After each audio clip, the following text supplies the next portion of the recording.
اگلی دعا حضرت موسیٰ علیہ السلام کی دعا ہے جو انہوں نے فرعون کے دربار میں جاتے ہوئے پڑھی تھی اور اللہ تعالیٰ نے انہیں سکھائی تھی، اور اس لیے سکھائی تھی تاکہ ان کی زبان کھل جائے، ان کا سینہ کھل جائے، ان کا کام ان کے لیے آسان ہو جائے، اور فرعون کی اور اس کے دربار کی جو ہیبت ہے وہ بھی دور ہو جائے اور وہ اپنے کام کو بہتر طور پر کر سکیں۔ وہ دعا بہت مشہور دعا ہے، اسی کو میں کہلواؤں گی، آپ کو میں پڑھوں گی اور اس کے بعد آپ میرے پیچھے ریپیٹ کریں گے۔ رب اشرح لی صدری ویسر لی امری واحلل عقدۃ من لسانی یفقہوا قولی۔ اب اس کا معنی، ربی اے رب، اشرح کھول دے، لی میرے لیے، صدری سینہ میرا، ویسر لی اور آسان کر دے میرے لیے، امری میرا کام، واحلل اور کھول دے، عقدتاً گرہ، من لسانی میری زبان کی، یفقہوا کہ وہ سمجھ جائیں، قولی بات میری۔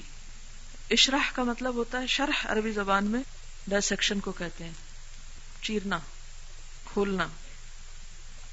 آپ کو معلوم ہے کہ نبی صلی اللہ علیہ وسلم کو جب نبوت عطا کی گئی تھی تو اس سے پہلے بچپن میں جبریل امین نے آ کر کیا کیا تھا؟ کسی کو معلوم ہے؟ شق صدر جس کو کہتے ہیں، کہ سینہ کو کھول کے دل کو دھویا گیا تھا، اور اس کے بعد دوسری مرتبہ بھی یہ بات ہوئی تھی نبوت سے قبل، معراج کے موقع پہ شاید۔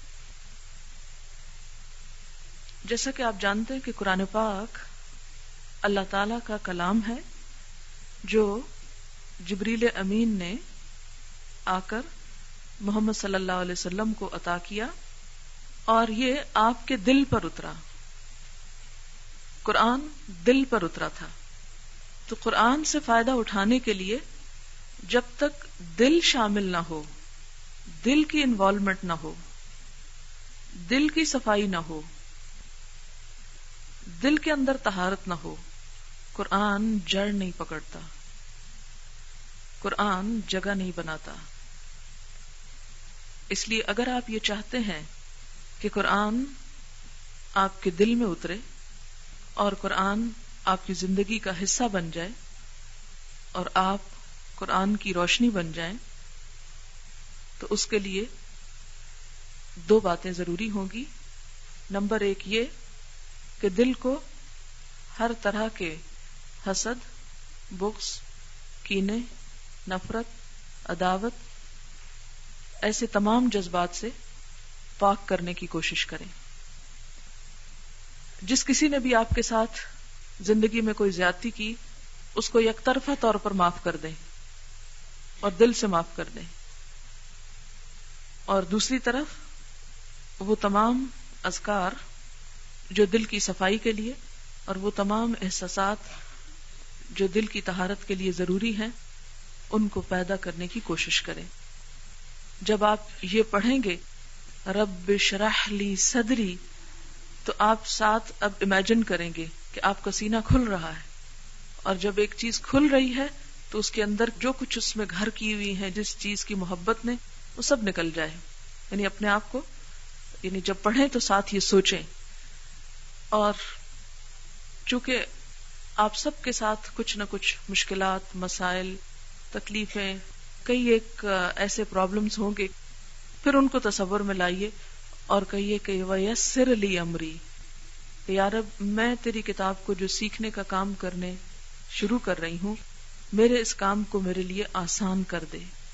وَيَسِّرْ لِي أَمْرِي، یعنی جو بھی مشکلات ہیں ان کو دور کر کے میرا یہ مشن کہ میں تیری کتاب کو سمجھ سکوں، اس کو پورا کر۔ وہ مشکلات بعض اوقات خود انسان کے اپنے اندر ہوتی ہیں، اپنی سستی، اپنی کاہلی، اپنی غفلت، اپنی سنگ دلی، قساوت اور اپنے اندر کے میلے جذبات۔ جو انسان کو اس نور کی طرف بڑھنے نہیں دیتے. وحلل عقدۃ من لسانی، حل، وحلل کا لفظ جو حل سے ہے. اردو میں بھی آپ حل مشکلات یا سوال حل کرنا، اس کو حل کیجئے، اس مشکل کو حل کریں. تو حل کا مطلب عربی زبان میں ہوتا ہے کھولنا، جیسے گرہ کھولی جاتی ہے. تو عموماً یہ ہوتا ہے کہ انسان بعض اوقات ایک چیز کو سمجھتا ہوتا ہے، جانتا ہوتا ہے، لیکن ایکسپریس نہیں کر سکتا. ہوتی ہے نا یہ مشکل کہ آپ کو بات پتہ ہوتی ہے، آپ جانتے ہوتے ہیں، لیکن اسے بتا نہیں سکتے. اب جیسا کہ جو کچھ یہاں آپ پڑھیں گے وہ صرف آپ کی اپنی ذات کے لیے نہیں، اسے آگے بھی بیان کرنا ہے. اور چونکہ قرآن کلام اللہ ہے، کلام ہے، تحریر نہیں ہے، کلام ہے. ہمارے سامنے لکھا ہوا آتا ہے تو ہم سمجھتے ہیں کہ یہ ایک تحریر ہے، حالانکہ یہ تحریر نہیں، کلام ہے. اور کلام کے لیے ضروری ہے کہ انسان کلام کرے، اسے زبان سے ادا کرے، اسے کمیونیکیٹ کرے. اور کمیونیکیشن اسی وقت ہو سکتا ہے جب آپ بولنے کے قابل ہوں.